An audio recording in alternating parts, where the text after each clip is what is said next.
everybody. This is Josh Booty with Win the Weekend podcast, and I couldn't be any happier to bring you the first ever Win the Weekend show. Me and Coach Noah Mazzone are going to be bringing to you every week on Wednesdays. We're going to have Reed Dickens is going to be our inaugural first guy on set with us, Win the Weekend podcast set with us. CEO and founder of LA Golf. We couldn't be any happier to have him. Good friend of mine. Grew up with me in Shreveport, Louisiana. Evangel High School shout out. We're going to have Reed Dickens on the show, and we couldn't be any happier. We did a podcast in LA at the Playmakers Party during the National Football Championship where Georgia beat TCU. The night before, we hosted a party in West Hollywood, and we were there, and we're going to bring it to you now on Win the Weekend. And then also my company, Bula. The Win the Weekend podcast is sponsored by Bula, and we couldn't be any more pumped about that as well. So check out Bula Challenge, BulaChallenge.com, Bula Challenge on Apple and Android. Download the app today. You're going to love it. Challenge your friends, peer-to-peer gambling. You're going to love it, love it, love it. Bula, the new social challenge app that'll change the way you and your buddies challenge or dare each other, is finally here. We're totally gonna win! Nah, man, I'm putting a Bula on it. Loser has to wear my sister's tutu. Just put a Bula on. I'm in. You can challenge your friends, your enemies, or even a complete stranger to anything, anytime, anywhere. The best part is the app will hold you accountable. The Bula's official. You can't back out now. Bro, he's wearing a tutu? Yeah, everyone's seeing it, dude. I can't believe it. Bula, Bula. Bula, make life fun. Around my freshman year in college, I found out that I was small and slow. And white. Yeah. No, he is a good athlete and a good golfer. So, you live here now? Yeah. Where? Live in Newport Beach, but the LA Golf Space in Beverly Hills. Well, you got to see the facility, man. The LA Golf facility. He's got a members club. Sick. So what? I mean, He's already repping you. Yeah. So LA Golf, we make shafts, balls, putters. Our wedges and driver come out. We make the Howell. So Bryson and Dustin and I started it together 3 years ago. Dustin Johnson, Bryson DeChambeau. So we have the number one shaft in the industry. Our putter, we just came out with the first ever carbon putter. We have a ball coming out in a month.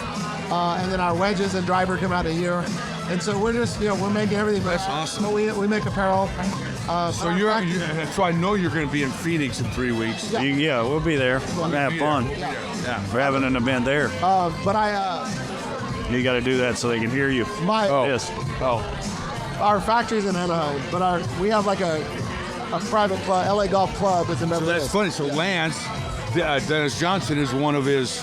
Oh yeah, Dustin Johnson, Dustin and DeChambeau. Or Aaron Judge. Aaron Judge. He's got a bunch of them. Bryson's involved, yeah. Bryson And Michelle Wee. Yeah. That's amazing. So they share some of the parts, same partners. No, we're lucky to have you here tonight. Playmakers Party. Bula's here. LA Golf's here. Win the Weekend is here. That's the name of our podcast, and we go way back. So it's good to have Reed here. Very cool. His story's unbelievable. He worked in the White House for how many years? 2 terms? Yeah, no, just the One term Just with the varsity, 4 years. Yes. Yeah, the first 4 years. Yeah. That's very cool. I showed up. I went to Rookie Symposium, and I called him, I think, the night before, and I was in D.C. We're having Rookie Symposium for the NFL drafted guys, and I called Reed. I go, dude, is there any way we can come take a tour of the White House? And he's like, oh, yeah, come on over. I mean the White House. The White House. But I said, so I was working in the West Wing, and I was the White House assistant press secretary under George W. Bush, and so I was working in the West Wing, and Josh said, hey, I want to tour the White House, and I said, when? Just let me know. And he goes, I'm outside the gate. Exactly what you would have pulled. So as soon as he say that, I'm like, you know what I'm thinking? I'm thinking of the Channing guy on that movie where he saves the president. That's him. It is. So this guy walks me right into the Oval Office. I'm like, you got to be kidding No me. way. I mean, this is, and I had Sage Rosenfels. Who did I have with me? Like AJ Feely, Mark, Tui. I don't know. Tui wasn't there. Maybe Mark Drew was Brees. there? I don't even know. There's 3 or 4 of us that day. Tim Hasselbeck. And you guys are slapped. And they're like, how do you know this guy? I'm like, oh, guys, come right through here to the Oval Office. No, they couldn't believe it. I had a very Forrest Gump experience. I drove to Austin, Texas. You got to hear this. I didn't know one soul in politics, and drove to Austin, kind of talked my way past the security guard, became a volunteer, then an intern, then I became the assistant to a few different people, but I ended up being the personal assistant to Ari Fleischer, who was the White House press secretary. Yeah, no, Ari. And so I ended up, then he promoted me to be the White House assistant press secretary. So I ended up with an office. It was like a closet about 20 feet from the Oval Office that was Richard Nixon's dog kennel. And so That's freaking unbelievable. So I ended up, flying around the world on Air Force One. Well, the funniest story: the night he threw out the first pitch at Yankee Stadium, after 9/11. So, kind of two funny factoids. One, the night of 9/11, I ended up being the last person in the Oval Office with him because I had taken the press in there for him to do the address to the nation, and by just happenstance, ended up being the last person kind of in the Oval Office with him that night. This is 9/11. Yeah, Dude, you're the last guy with the press. Yeah, not because I was important, just because I was Forrest Gump. But you and the press are the last two guys. And so then he goes to It's unbelievable. It's Yankee unbelievable. Stadium to throw out the first pitch. I got to go with him, and the night he threw out that pitch, I did my first on-the-record White House briefing behind home plate on the field as a White House spokesman that night on the field at 25 years old. It's unbelievable story. See, this is why with this show is so awesome, because everybody that's on here is winning. Oh, I'm telling you, they are winning the weekend. Guy shows this guy's up. been winning the weekend for a long time. The guy shows up, next thing you know, him and the press are hanging on now. It's an Air Force One, the Oval Office. One of my favorite stories about George W. Bush.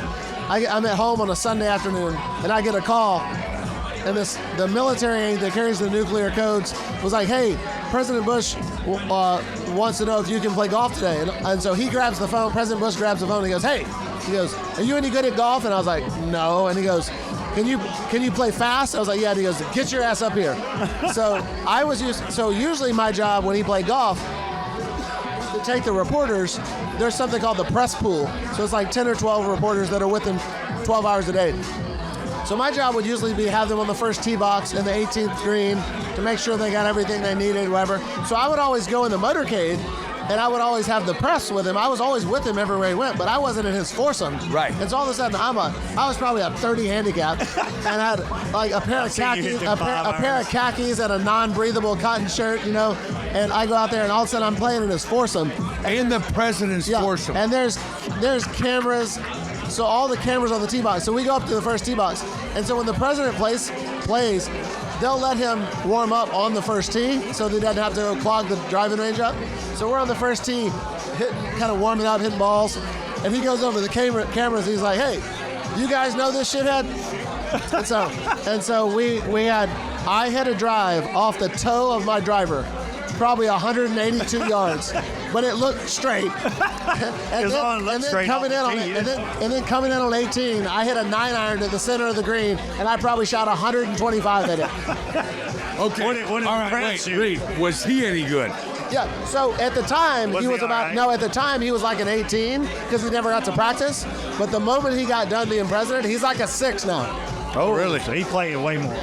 So He's 5 days a did week. you ever talk to him? Trump? Yeah. I just hosted him at the Masters. I moderated him. Dude, they're buddies. They're in Air Force One, and they're skipping 70 countries. We did smoking cigars. I did about an hour and a half with him on stage at Augusta for a bunch of people. It was fun. We did a little bit of a comedy show. This guy's a winner. Unbelievable. Hey, so let's talk about the game. That's here for crazy. the college football game.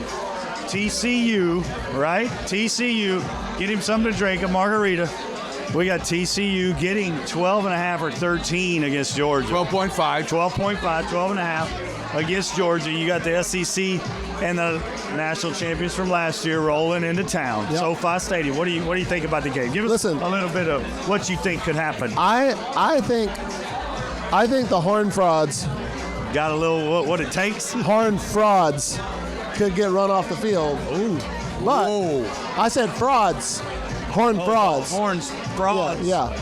They said the horned frauds. R-A-U-D. Not ready for this game. I- Not for this. I think they got lucky. I think they got lucky with the Michigan draw. Getting to play Michigan, I think they got Michigan had lucky. a bad game. I think if it were, put it this way, if it were a 12-team playoff, TCU would not be in the final game. That's all I'm saying. I kind of agree with that. But So give me the final score. Final score? Runaway? I think it's a fourth quarter pull away. I think it's like 35-21. You said what? I said 42-24. 42-24. It's going to be fun. No, we're glad to have you on the show. Of course, we're glad to have you a part of the Playmakers Party. LA Golf is here. LA He's Golf. got all the girls in their caddy outfits. So looking listen, all good. you guys, what's funny about these types of conversations is you guys have both forgotten more about football than I'll ever know. So to get to share my opinion about the game is kind of funny. We love it. We love it. We've been talking about the game for 3 days. We've been here in LA having fun. But So- he thinks Sonny Dykes and Air Raid can get something going. What's that? I said, you think Sonny Dykes and the Air Raid can get something going? I mean, I think the first half will be fun. I could be good. I TCU think- scores yeah. a lot of points. I mean, Yeah, I'm just telling But you. The here's- key to the game is Bowers. Bowers, You got to tight stop. end. So I have a new thesis, a new theory about college football, and I know you are dying to hear it. Wait. So- Can I get a pen and a piece of paper? Well, hold on. Get him on the board. The only reason you should want to listen is because I've lost. And so the difficult. spreads are so hard, right? You are 100% The right. only call that I'm going to make on this game, emphatically, is I'm on the over all day Always long. take the over. All day long. Hey, I can remember when it would be, okay, if you score 21, you're like 80% chance to win. If you score 21 right now, Now you're you getting score- beat you by score 20. 51. You're getting beat by 20. But I'm telling Last you, two as a gambler, I can tell you, in the last 5 years, because I used to go into games and think, okay, SEC team, they can't run, they're going to wear them down. You can't defend these offenses. No.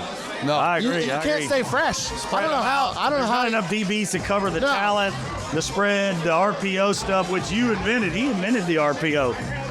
Well, I know That's about not that, bad. but I was That's not bad over his resume. I was at the first meeting. Let's put it that way. Yes. That still counts. No, hey, That no still one's counts. ever said I invented anything. So I was at the first meeting. You invented the LA Golf Shaft, baby. No, we're glad to have you. Yeah, man. We thanks love for having Thank me. you for being Hey, I here. can't wait to This is get him out awesome. to We're gonna play Scottsdale. golf. Oh, Yeah, we're gonna play golf when we're we're out there. gonna play I'm golf. holding that. We're going to go hang out, go get something to eat. Well, Oh, we're going to go to for sure. Steak 48. absolutely. Let's do it. Steak. I've got a 100%. house. I've got a house there that you're going to want to come hang out at. Oh, you got something going on? Yeah, I like to hear that. Yes. yeah. I'm all in, baby. No, All right. thank you for being All right, a part thanks for of the having show. me on. Thank you so much. We love you. man. Absolutely. LA This Golf. guy, this guy's like a renaissance He's like- man. oh, you think? He's like a renaissance man. Most interesting man on the Fascinating. planet. Wait, I'm the most interesting man on yeah. the planet. Here's what's funny. I've always said when you're this is the way I describe it. When you're born without a skill, your life is just not linear, right? That's how I say it. I love it. All right, brother. Hey, awesome meeting you. I can't wait to spend more time with you. That was awesome.